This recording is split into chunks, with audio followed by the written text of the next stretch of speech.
मैं उस हवेली में तांत्रिक के साथ बहुत खुश था और तांत्रिक मुझे भूत प्रेत के साथ साथ मनुष्यों को भी अपने बस में करने का जो टोने टोटके की कहानी सुना रहा था, उससे मैं अपने आप को बहुत अच्छा महसूस कर रहा था। लेकिन उस भूतिया हवेली में मानव के रूप में हम दोनों ही गए थे। बीच बीच में आत्माओं की आवाज को सुनकर चौंक जाते। कभी अचानक हवा आकर हम दोनों को हिलाकर चला जाता। इस प्रकार आत्माओं द्वारा की गई हरकतें हम दोनों को विचलित करने की जगह हमें आनंदित कर रहा था, क्योंकि अपने जीवन में मैं तंत्र क्रिया करते हुए इससे बड़ी बड़ी घटनाओं को झेल चुका था। शाम होने वाली थी। मैं बोला, जोशी जी चलिए अब हम लोग घर की ओर प्रस्थान करें।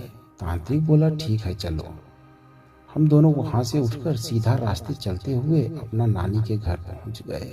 खाना पीना खाकर एवं नानी को भी खिलाकर और सेवा सत्कार करके रात 9 बजे अपने अपने बिस्तर पर लेट गए और लेटते ही मेरी आंखें लग गई और मैं घनघोर नींद में सो गया। अचानक रात के करीब 1 बजे मेरे कानों में किसी महिला की चीखने की आवाजें आने लगी। मैं उस चीख की वजह से अपने बिस्तर पर उठकर बैठ गया। मैं ज्यों ही बिस्तर पर उठकर बैठा त्यों ही चीखने की आवाजें बंद हो गई। हमें लगा कि मैं कोई सपना देख रहा था, लेकिन नींद खुल गई थी और मुझे पेशाब लगी हुई थी, इसलिए मैं पेशाब करने चला गया। अभी मेरा पेशाब आधा ही निकला होगा कि वही चीखें फिर आई। मैं बहुत घबरा गया, लेकिन हिम्मत करके अपने कमरे का दरवाजा बंद कर लिया। रात भर इसी प्रकार की चीख कई बार सुनाई देते रहा।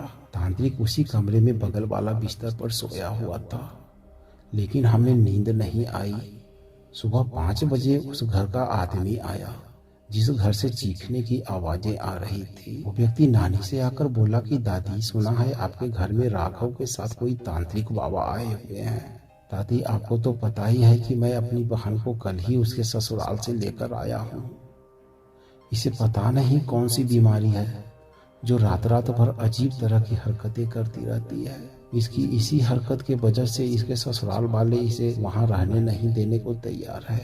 मैं और तांत्रिक बाबा दूसरे कमरे में बैठे बैठे उस व्यक्ति द्वारा बोले जा रहे सभी बातों को चुपचाप सुन रहा था और सुनते हुए हम दोनों उस व्यक्ति के निकट पहुंच गए।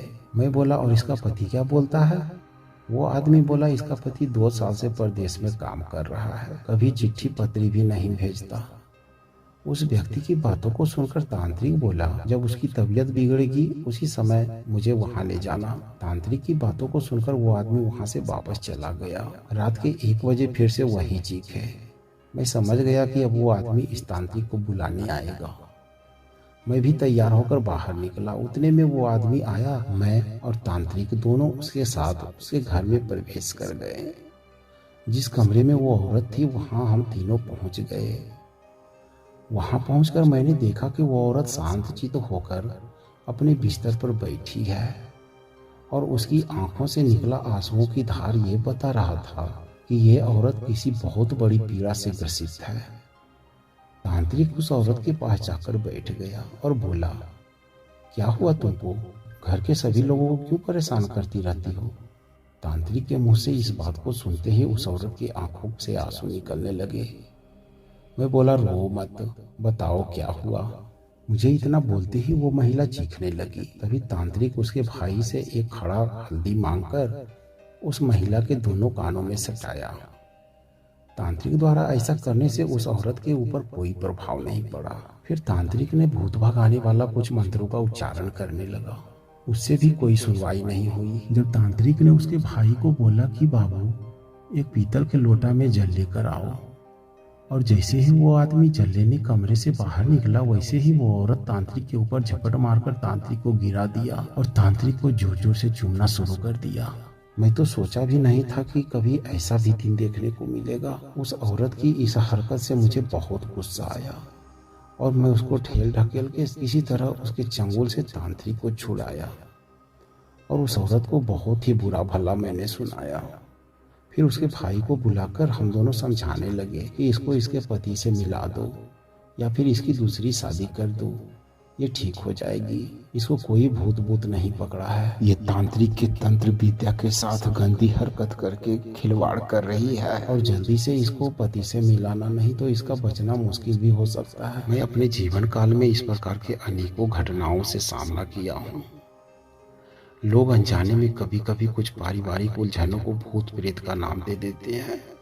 पहले हमें पीड़ित के बारे में अच्छी तरह पता कर लेनी चाहिए कि इसके लाइफ में क्या चल रहा है, क्या चाहता है। उसकी जिंदगी के बारे में पूरी जांच पड़ताल कर लेने के बाद ही कोई निर्णय ले। हम लोग उसके भाई को समझा बुझाकर अपने नानी के घर वापस आ गए और सोचने लगे कि उस व्यक्ति को किसने बताया कि इस घर में भूत प्रेत भगाने वाला कोई तांत्रिक आया हुआ है।